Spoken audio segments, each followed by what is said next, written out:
just enough time. Quick, we can both survive, but we're gonna both have to get into the same spacesuit. I've been tricked like this before.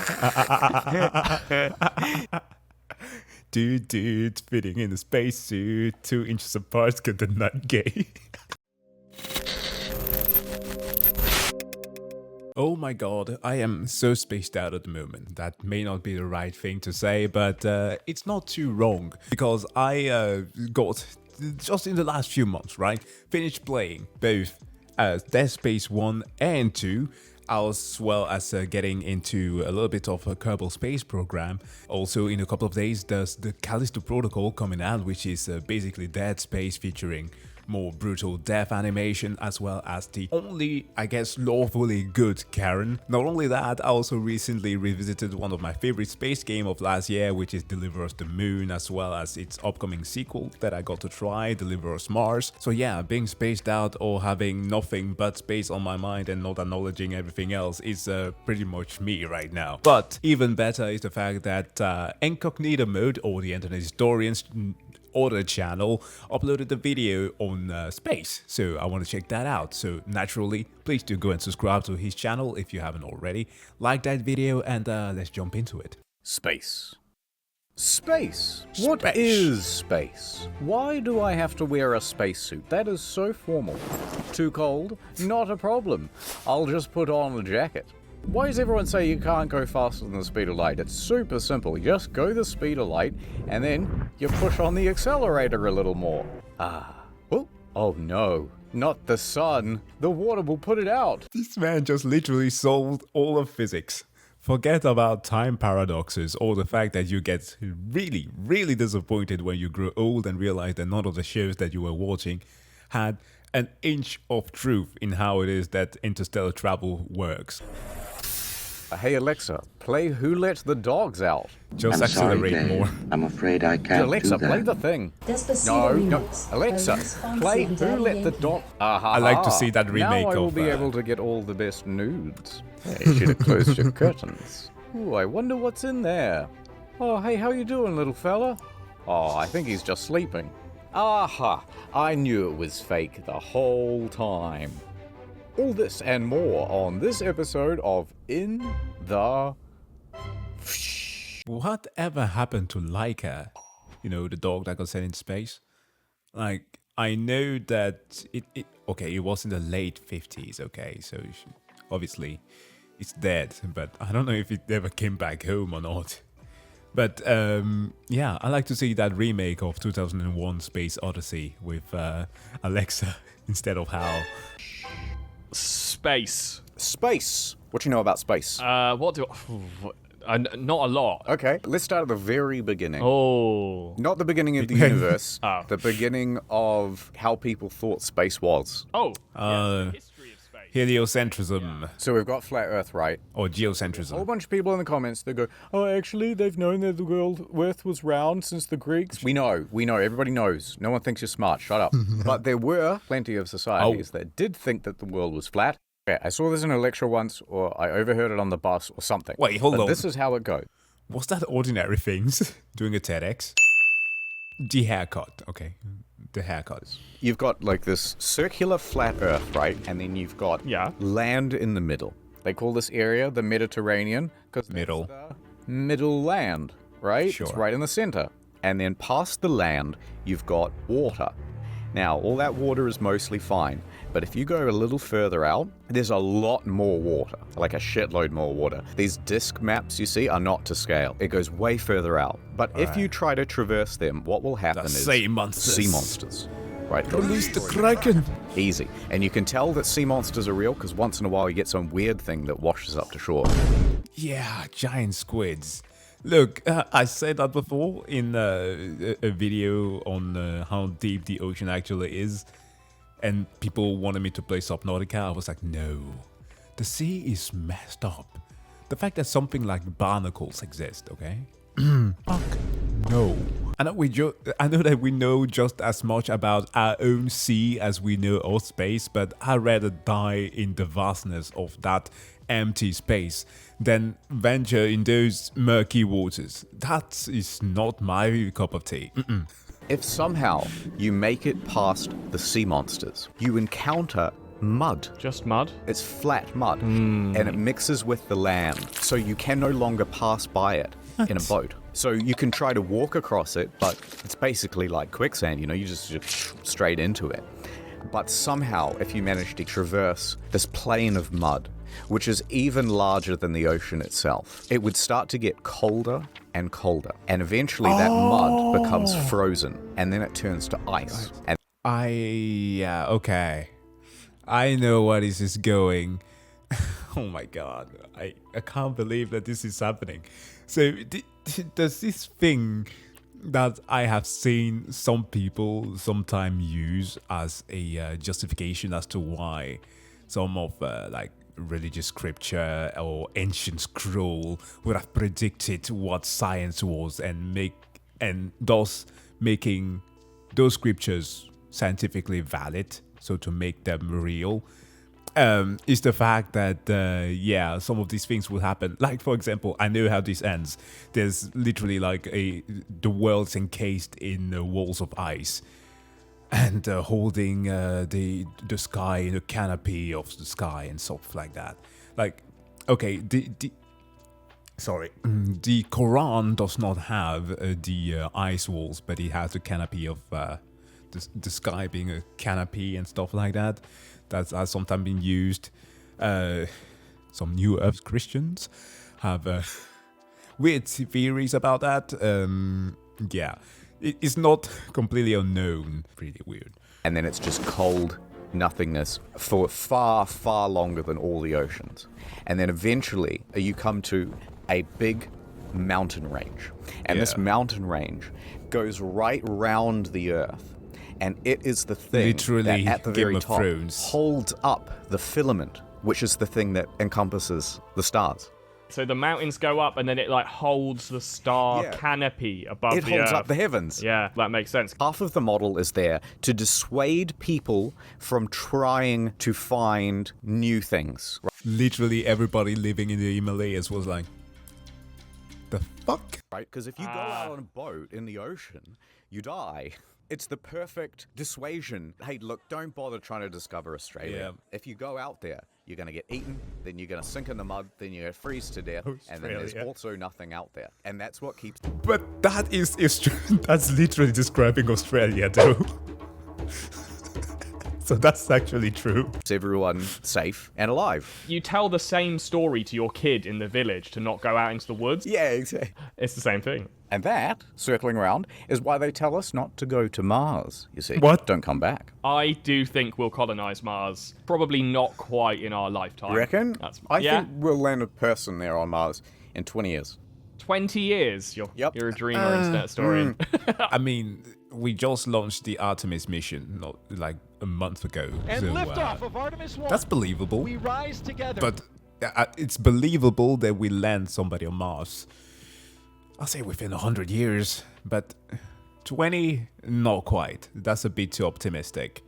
And also, there's a thing that I remember from watching a show called Mars, and also playing Deliver Us Mars, is the fact that one thing that is very much going to be swaying opinions is if the public sees that a death has occurred.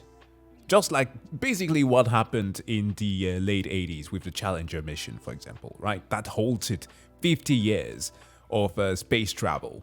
It wasn't the only thing, right? It wasn't the only thing, but it's been 50 years since we've engaged in actually wanting to set a base on the moon. So, but it's happening now. A lot of the original impetus for the space race to the moon was out of competition with the Soviet Union, right? Then we beat them and everyone went, nah, can't be bothered. Now we're back at war with China, so I reckon space race back on. Otherwise, China's gonna stick a big flag in it. Oh my and say, God, "Actually, they you know have what, the Mars? best It's always flag." belonged to China. Their flag would look better on Mars. Yeah, So- literally the Blended best too much. flag. It already looks like a flag for Mars. It's got stars on it, and it's red. It's perfect. That's hard to argue with. I say give Yeah. it to them. And let's be real, a lot of people are probably going to die colonizing Mars, like, at first. Yeah. They've got the manpower for it. Everyone will just be fighting over the bit where everyone's landing. It's not like someone will be like, well, I'm going to go over to this part of Mars, and, like, that'll be my part. Yeah, I think I'm going to stay here where the Twinkies and the women arrive. Think you'd want to sit up at the poles? Because I think Twinkies is a good reference. Zombieland, they literally don't go bad. Ever. that's where all the ice is, right? Resources. But also, because of the rotation of the planet and the angle you come in, it's actually more difficult to land there as well. I see. Yeah. So you would have to actually essentially approach by land. Easier to defend. So you're there on the ice, you've got all your water, and then you're just picking off anyone who dares to approach one of those Mars rovers. The Curiosity rovers, I would presume. That would be super fun. So you're saying if you're going to fight for Mars, you'd stay at the top, 'cause this is mine. I like that, yeah. Solid. I remember making like an edit once when the rover was all over the news of how it would happen, what would happen if the Mechanicus from Warhammer 40k were to find a rover. For those who don't know, it's literally a meme about them that they have this near sexual infatuation with old tech. So if they were to find something like that, it's literally screwed. Solid. Build a big igloo, big ice wall, tell everyone to get the fuck out. It'd be awesome. I love that, yeah.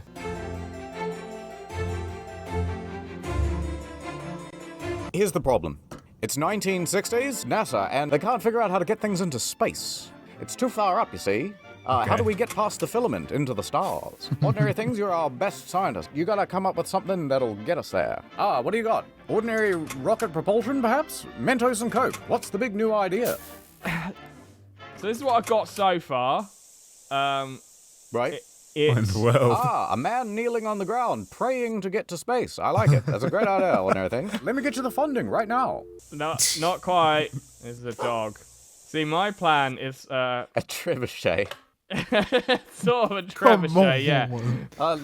Let me show you my idea. You've heard of CERN, right? Yeah, they got the Yes. big underground thing. Yes. Large Hadron so Collider. CERN is basically LHC. a 25-kilometer ring underground, powered by gigantic magnets that send particles in one Like a direction, railgun. getting them faster and faster and faster, and then they send particles in the other direction, and then eventually they let them draw collide. so much Cool. power. Now, what if you had an extra track Yes.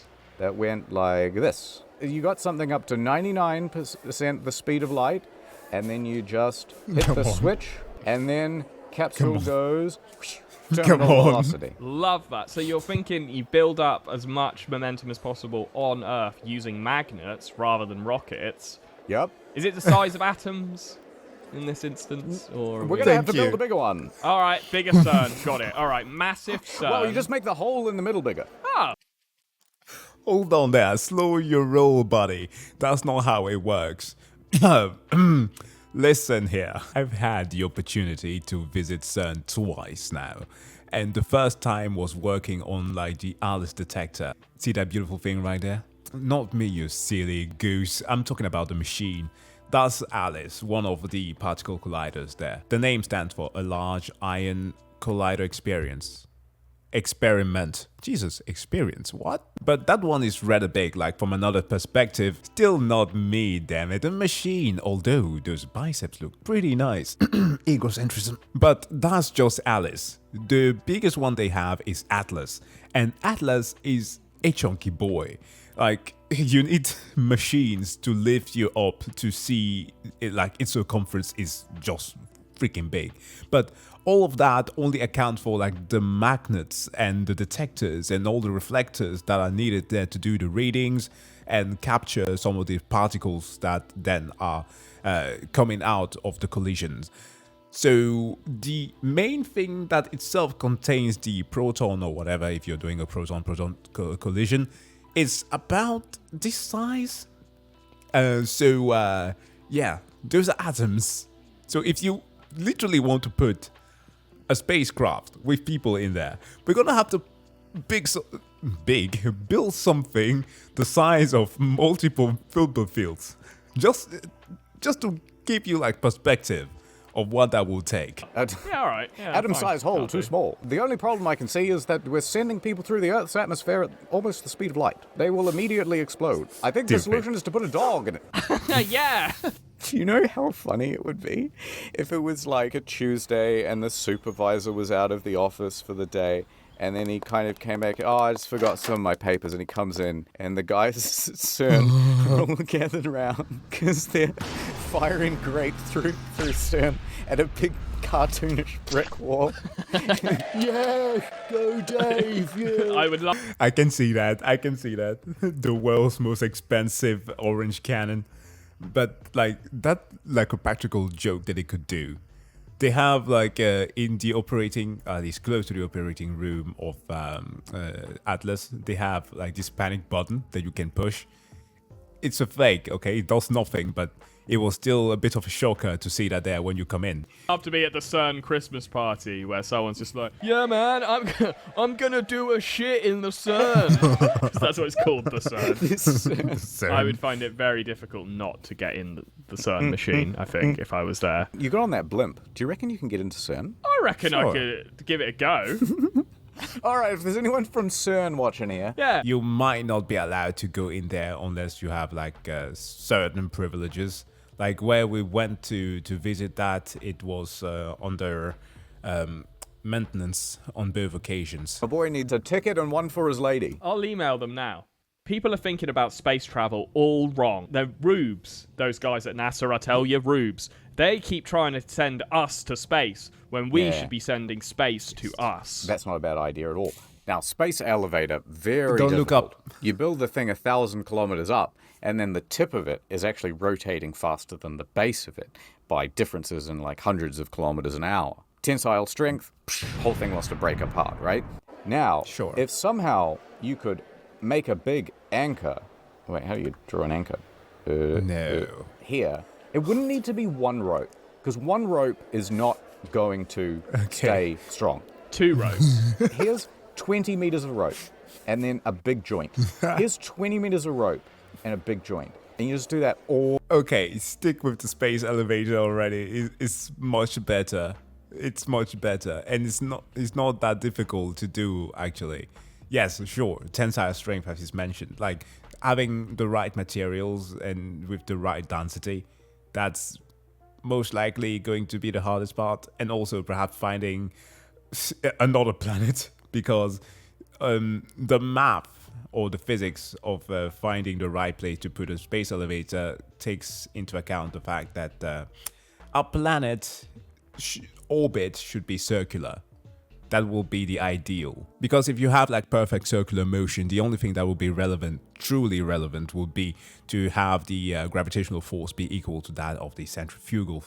Oh my god, I said it. Centripetal force. I am so sorry, anybody who almost heard me say that. From there on, you just isolate like the radius, right? That's basically the important component, right? To find the right place where to place the that big part of the space elevator. Few moments later. So I had to pause and actually check that out because my dumbass brain couldn't help itself from starting to wonder where that location would be. But like from the surface of the Earth, that would be around 36,000 kilometers. Or to put in American units, if you have like an AR-15, that's a better comparison. That would be the equivalent of 45,000 AR-15s. But back to the video. All the way back to Earth. Love it. Okay, you'll need like 150,000 kilometers worth of rope. But once you're there, all of a sudden you can just pull things across it, right? What am I missing? There is one thing. The Yes. moon I and think the the Earth moon moves. rotate. So what you're going to end up doing is sort of like wrapping the Earth round. That's the one Yeah. problem. Otherwise, it's flawless. I've got a solution. All right. There's a rail across Earth, Rail. Oh my god, that's Snowpiercer. a great idea. That's way better than what I was going to say. right? And then you've got your hook in here. It's allowed to slide through the rail. So in theory, we could like lasso the moon in, Yes. bring it to us. Is there any minerals on the moon That will make a lot of astro mommies happy. worth having? Any resources? There is Helium-3. a fair amount of helium and also helium-3. That's like the plot of the game. The Earth has run out of resources, and they send a bunch of scientists to find some helium-3 and send it back to Earth. And then they kind of defect and they go on to Mars. Well, we are running out of helium, so that is convenient. There's a pretty good amount of water all over the moon too, so that's That why, too. soon there'll be a moon base. And they'll be Yeah. able to collect most of the minerals that they need. Soon there'll be a moon base. They've been promising moon base for years. They've been promising moon base for longer than James Cameron's been promising Avatar. And honestly, it's sick of coming this shit. though. Well, you know what It's I'm coming. not sick of? Ad time. How's this for It's a literally scenario? coming. You're with your honey, and you both have regular size heads, but you have to share a headphone. Well, You lose. The correct answer was to get Raycons. Look, she's with someone new, and she's loving the up to 54 hours of battle life, and she can't stop putting them in her ears. The silky rubber finish is rigged for her pleasure. All right, pub quiz hotshot. It's Black Friday, and it's time to stomp some heads. You gotta win her back by getting her some kind of present. But you don't want to spend too much money, because she might have moved on. What do you do? well, I The Raycons. They're half the price of other premium brands, but still sound pretty good. Go to buyraycon.com/incognito to get them. Look, this guy loves them. All right, one final scenario. You're walking down the street, and you see a homeless man, and he asks you for a donation. You've only got one thing on you that's of any value. What do you do? Oh no. What's he gonna do? Take advantage of the noise reduction? That's right. You have earned the good ending.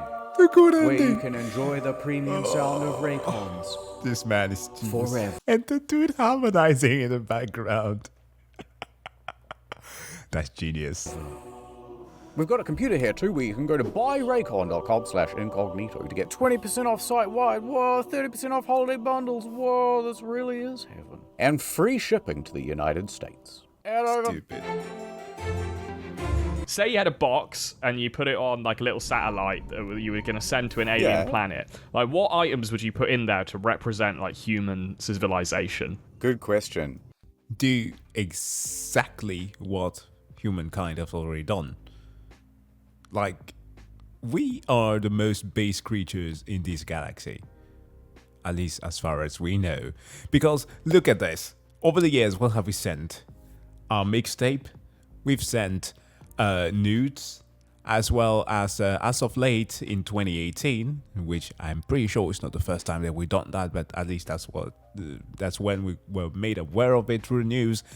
We sent our sperm into space to see if it could survive. So, great decisions How or big's the box? choices. Let's say it's the size of like a caravan. Oh, big. Okay, definitely a person then. Okay, just like Like- a dude, like a dead guy, or just. Yeah, they can be dead. That's fine. That's not a bad idea. Like a dead guy who's like kept from oxygen so he doesn't rot. So they've got like a fully I'll preserved. just keep him in a cardboard box. So, Just dump it. yeah, so We don't have the budget for something bigger. I like the idea that when they just open up the flaps of the cardboard box, they just, ooh. Oh my god. I suppose you'd have a man and a woman. yeah. A phone. A phone, like an iPhone. Yeah, you wouldn't have to give them the latest one because they don't know. An iPhone 5 with a cracked screen.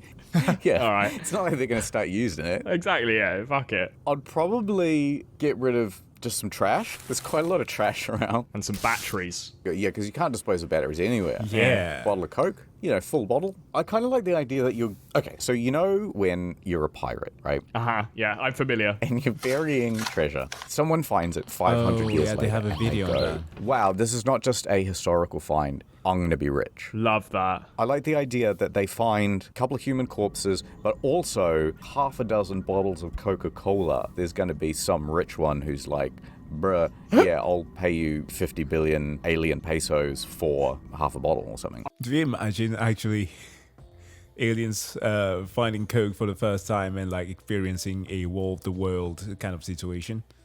That's the right one, right? The Tom Cruise movie, isn't it? Or am I thinking of?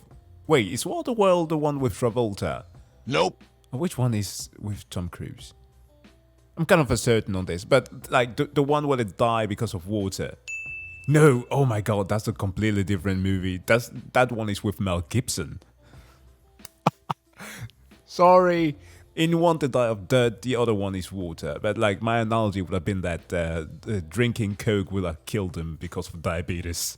I think that's the first actually like really good suggestion for the alien box. I mean, fuck Coca-Cola, but it's also a very popular drink and like a good representation of Western society. It's everywhere in the world. Great, and also they might be pleased. They're like, oh, this is a treat, or maybe it'll kill them. But great suggestion. Thank you. Maybe also Music, I reckon. music. Mozart on a vinyl, yeah. Another good one. A handgun. Yeah, just to show them that we mean business would be good. Yeah, well, we'll rig it up to a tripwire. Don't touch my stuff. Spacesuit. All right, you're stuck in space. You're floating around. Sweet. Oh my god. Loving it. You're in a spacesuit. I come floating up to you. I go, ordinary things. Help.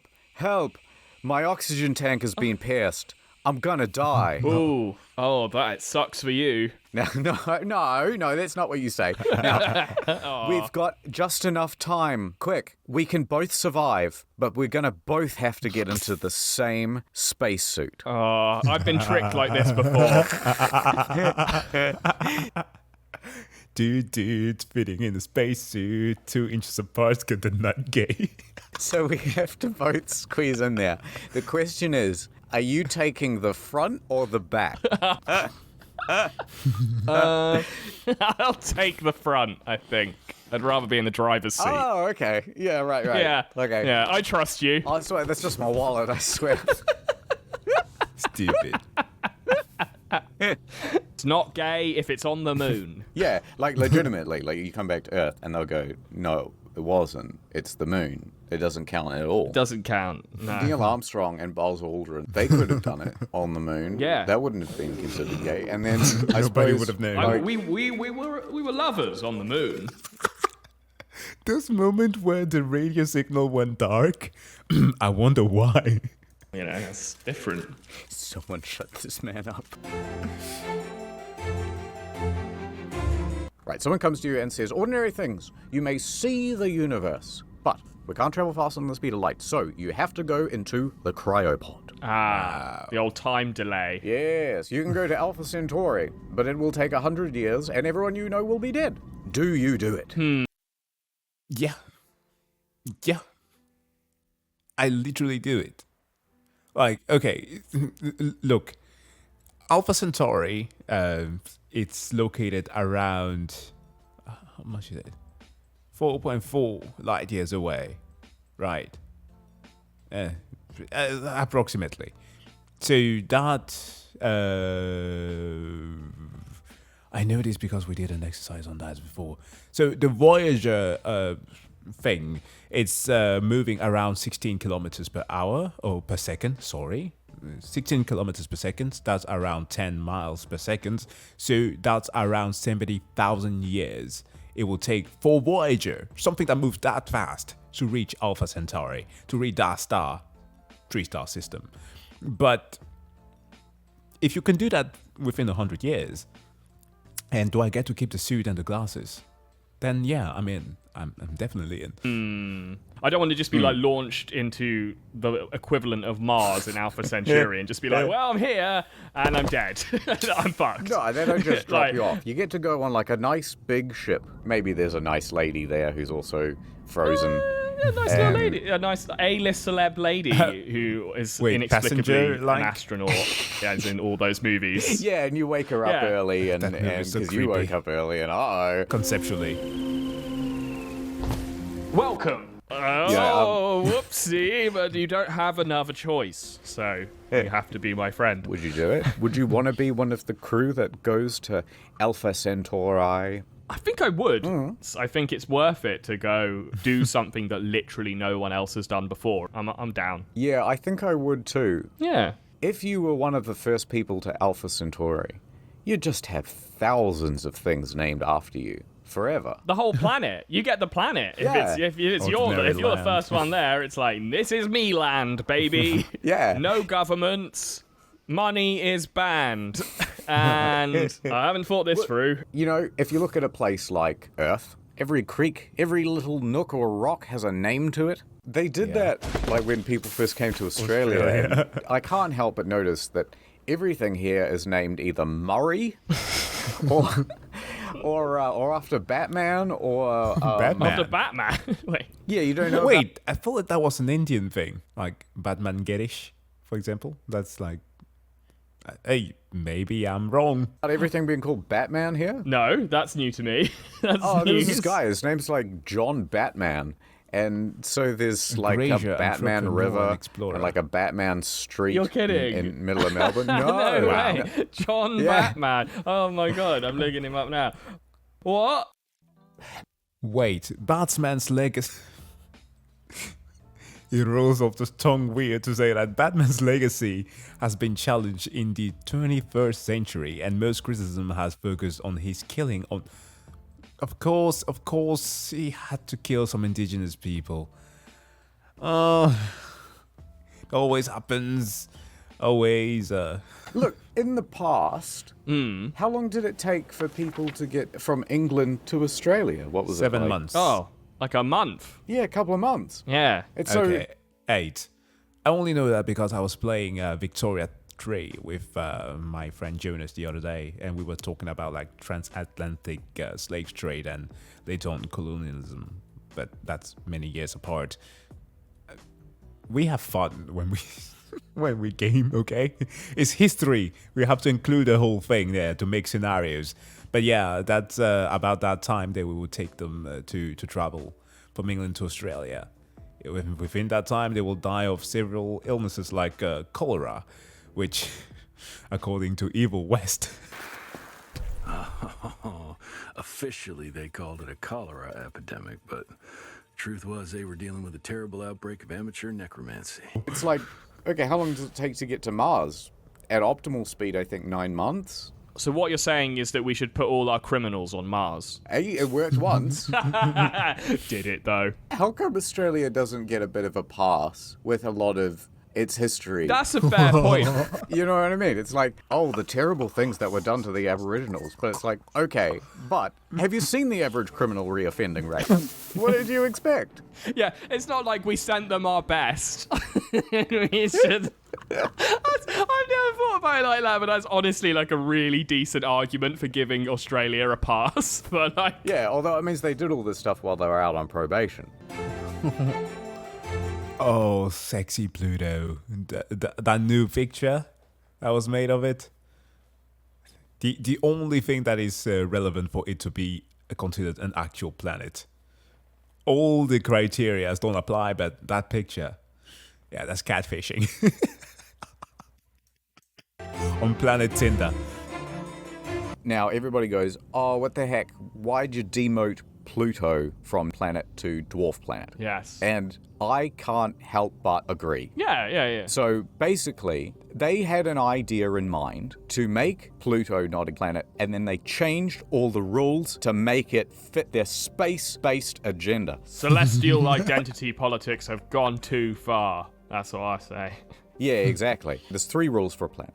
Number 1, it must orbit a star. Okay, Yep. very good. We're all on board for that, and that's one of the old rules. That's fine. I can accept that. Asteroids, not planets.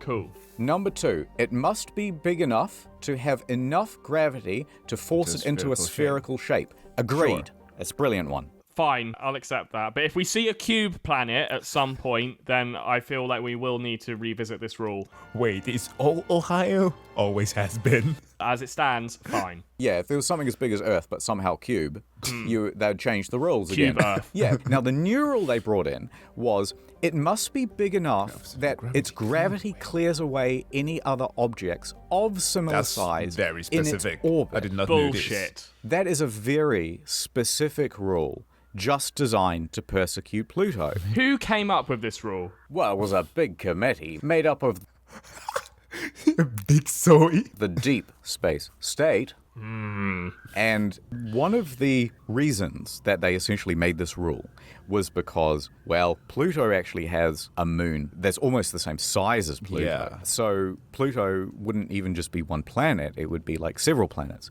But also, out in the Oort cloud, there are probably similar sized planets to Pluto. but hundreds, maybe thousands of them. I see. And so actually, even in our own given solar system, there would be thousands of them. So what they're running into is a naming problem. Because, well, we can't teach kids that there are thousands of planets. Yeah, you can. Yeah. Okay, turns out there are thousands of planets, and a lot of them are really boring and far away. Okay, but here's the main 9. Yeah, here's the big 9. Why don't you just call them the big planets and the small planets and be done with it? There's also a couple of objects in the Kuiper Belt, I think, that would suddenly qualify as planets. So Ceres would suddenly become a planet. Ceres? What even is Ceres? That's a fun one. But that's clearly a moon. It Nay. looks like a moon. Well, it's not what it looks like, it's how it acts, isn't it? Exactly. It's in the orbit between Mars and Jupiter. Oh, what? Why don't we just make Ceres a planet Yes, instead? absolutely. To be honest, I'm just going to show my ignorance of it, but I've never heard of Ceres before. In a way, I feel Yeah, I mean, just within our solar system, there's just so many wondrous things that we have yet to deal with, but we've known the other ones for far too long, so that's what we always operate with. like you've just made this up to make me look strange. Wait, what's make? Maki. Maki. Isn't that a type of sushi?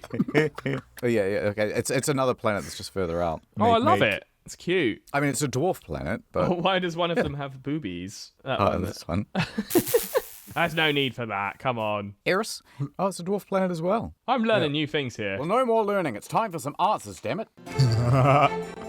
The end. Big question time. Ordinary things. Yeah. Are there any aliens? No. All right. Is the universe infinite? It's like a bike wheel. Technically, it's infinite, but you just end up where you were in the first place. That's good enough for me. Is there a god? Yes, and it's me. Suck it. Will we ever find out all of the mysteries of the universe? What if we within our already lifetime. have? I'll tell you what it is. The real answer is love. And that's all you need. Space or love, which is bigger? And if you could only have one, what would you have? What about space love? Is that like 0G shagging? Yeah, or where you're on the moon and someone says like, "Oh, I love you." It's like kind of non-committal, bro. and they don't really hear you on the radio, and you go, "What?" And they go, "Oh, no." The delay in the message only comes very late, but like at a very awkward situation. Nothing, over. What if you're on the moon and then they go into kiss and then they accidentally shatter their space helmets? No. Like two people vigorously doing cheers. Yeah. Moon love turns to moon tragedy. It must happen all the time. On the moon, in the future, we'll all have Raycons. Okay, this video was wonderful. I loved it. But two additional things to mention is that they already do teach kids, well, at least, depending on what school you go to, and also like at what level of education you are, that there are a plethora of planets within our solar system already that we are not quite dealing with, and also beyond. And the Pluto naming was put to vote. So it's not just like a consensus of like scientists only. Like, I think teachers were also requested to partake into it, but I'm not too sure. But I do think so. But guys, thank you so much for checking out this video. As always, as mentioned before, please do go and subscribe to the IncognitoMode channel if you like this video. Give the video a like, and also see you guys in the next one. Bye bye.